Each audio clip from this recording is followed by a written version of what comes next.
Course, to follow the news out of Florida, where a shooting at Florida State University in Tallahassee has left at least 6 people injured and 1 person who has lost their lives. Joining us now, Fred Guttenberg. He's the father of Jaime Guttenberg, who was killed in the 2018 Marjory Stoneman Douglas school shooting. You know, Fred, you and I have spoken so many times, and so many of the times that we have spoken has been right after another horrible nightmare. And I'm just thinking, you know, Fred, what on the February the 14th, you know, Valentine's Day 2018, those 17 people that lost their lives, including your extraordinary daughter, the age would have been, had she been able to continue with her dreams and her aspirations and all that she would have contributed to all of us, you know, very well would have been a possibility that she would be in a university setting in one way or another. Have you spoken to anybody at FSU? Do you know of anybody who's up there? My daughter would be graduating this year from college. My daughter was friends with many people, as was my son, who are at FSU right now. My wife and I and my son have spent the past few hours on the phone with families, with parents and kids, checking in to make sure people are all right, because they were in fact there. I can tell you, Jose, I'm not talking about 1 or 2 people who are now a part of 2 school shootings in their lives. I am talking dozens of people who I know who are now a part of 2 school shootings in their lives. I know kids who I've spoken with this afternoon who were not only in the 1200 building in Parkland, but were in that student union today. And so I am, to say I've spent the afternoon kind of shaking would be an understatement. Yeah. Seeing the opening to this new segment with the current occupant of the White House, who was also the president when my daughter was killed, angers me beyond measure because of what he failed to do back then. It angers me beyond measure because for the past 30 days, he has been systematically undoing everything good that we did during the Biden years, the Office of Gun Violence Prevention, all the measures to implement BISCA, the Bipartisan Safer Communities Act, bipartisan legislation, all the executive actions. He has been systematically undoing every single one of them.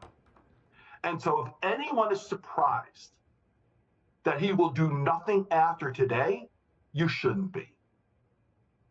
There is always the, you know, thoughts and comments of people after something like this happens, and you know, we don't know, Fred, how many people have, I mean, we're saying 6 or so injured. We don't know how what kind of injuries they have sustained, but Fred, how do talk, as I've asked you when we were speaking after Uvalde, and as you and I have spoken after so many of these tragedies, I ask you to do something that only you and a handful of others, unfortunately, it's a lot of people, but only you can do, which is to speak to the families of, in this case, the one person that has lost their lives. We don't know who that is, but speak to that family. Speak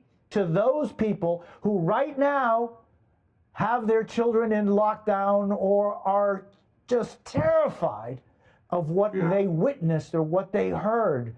And so I ask you, as I've asked you, unfortunately, so many times, Fred, speak to them. And I hope it's only the one, which is already one too many. I've been doing everything I can to stay in touch with people up there. I fear that number is going to change. You know, I was having a conversation yesterday with Chris Brown of Brady. And we were actually talking about the show The Pit, and which I watched.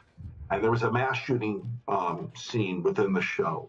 And I remember saying to Chris yesterday, I remember sitting in the hospital with my wife on February 14, 2018, hoping and praying my daughter was being put back together, hoping and praying she survived gun violence from an AR-15. And I wasn't that lucky. And so my message to all these families who are in the hospital right now with your loved ones who are being taken care of in these trauma settings, just know that every effort that is possible will be taken to help them heal. Everybody who matters to you is going to be by your side. Everyone who you need in your life, this is a moment where we lean on our helpers. They hold us up. They keep us steady. Reach out to them. Let them reach out to you. I just want to tell these families, I love you. I can't believe that we're doing this again. This is uniquely American. Don't let anybody tell you that it's not. If people want to fully understand why I get so angry when I talk about this, it's not because I'm anti-gun. It's because I hate gun violence, and we can do something about gun violence. We've got to stop allowing those who should not have access to weapons to have that easy access to weapons. You know, Jose, you're here in Florida. You know as well as I do, rather than spending the past few months doing everything possible to take the additional steps to reduce gun violence, here in the Florida legislature, they've been taking steps to make gun violence more possible. They want to roll back the law that we passed after Parkland. They tried to roll back the age of 21 that we passed. There are others that want to roll back the red flag laws. It's the stupidest, most insane behavior, but that's what's currently happening in the Florida legislature in Tallahassee, where this shooting just happened. I hope and I pray, yes, I have thoughts and prayers that every Republican who has been behind the effort to do that stands up today and says, I was wrong, that I want to respect gun rights. Every Republican should say that, but they should also say, I respect life. And I want to do everything possible to protect those we love from being the victims of the next mass shooting. Fred, what does your son tell you today? We've had one conversation since the news, and it was about the need to just reach out to everybody we know. Yeah. And so I will be reaching out to him again after this interview. I know that's what he's been doing this afternoon. My son has been very private and very quiet over this.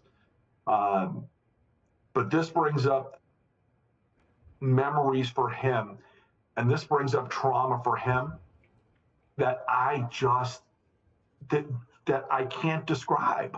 No. You know, yeah. I gotta tell you, man, Fred, you know, just the thought, and we began our conversation with this, that Jaime would have been graduating this year. You know, we're coming up on May in 5 minutes. And it's that graduation ceremony that you and your family aren't going to be able to have.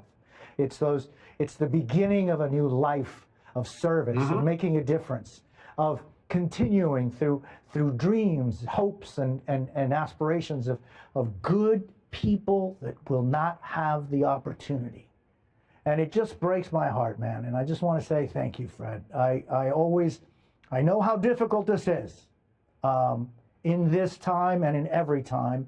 And you were talking about healing, and I know that for all of you, healing is not truly possible.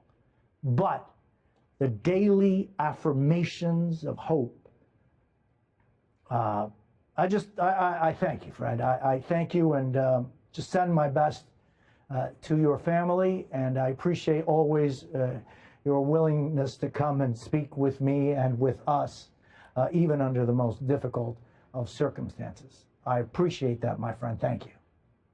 Thank you, Jose.